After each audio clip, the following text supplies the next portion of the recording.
Been a busy offseason for the Lions, maybe in a not-so-good way because of so many guys leaving, but what are you looking forward to most here at the NFL owners' meetings? Well, I think the questions that Lions fans will have for Dan Campbell and Brad Holmes is just about maybe what's still to come.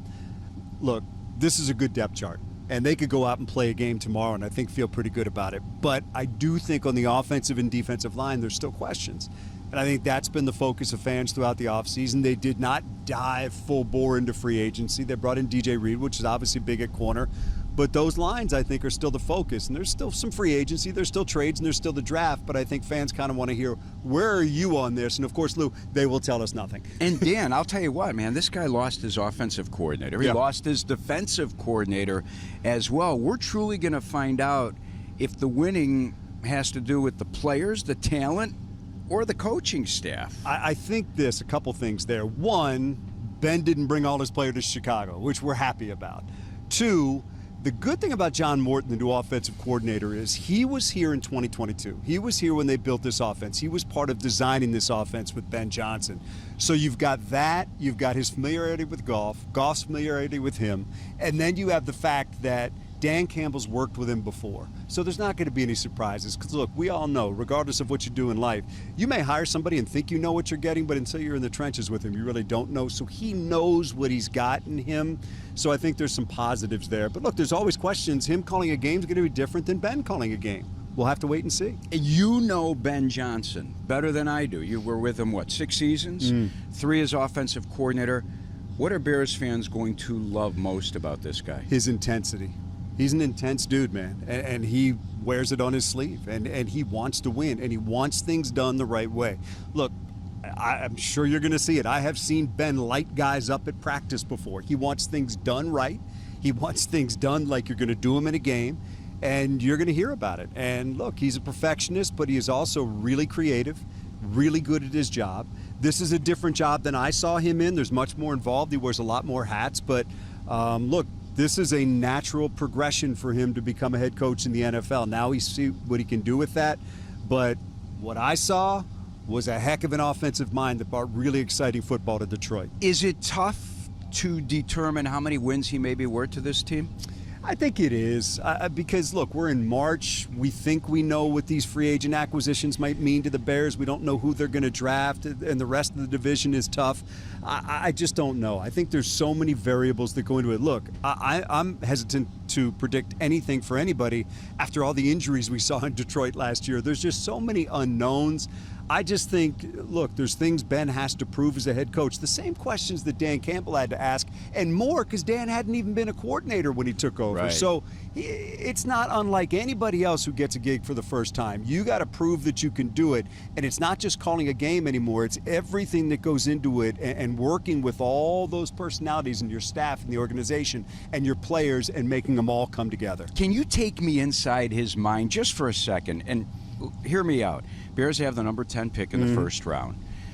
Obviously, they still could use more depth help up front offensively on the line, defensively on that D-line.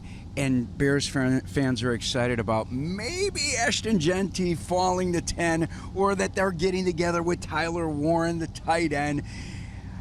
Take me inside Johnson's mind, because she shocked everyone with Brad Holmes when they went and selected Jahmyr Gibbs with the number 12 pick, and when they went and got Sam Laporta with number 34. I don't have anything that's going to be worth much, but as I've watched this thing develop, to me, it feels like Ashton Genty, because I've seen what Ben does with an explosive running back that can change a game, and that seems to be exactly who this guy is. Now, look, trenches mean everything. We know that's where you win football games, so I won't be shocked if they do that. But, man, as I run this in my mind, I'm like, look what he just came from with Gibbs and Demo, and look what he could have with this guy. Just a game-changing player. So from the outside looking in, that feels like a natural fit, and probably one Lions fans don't necessarily want to see.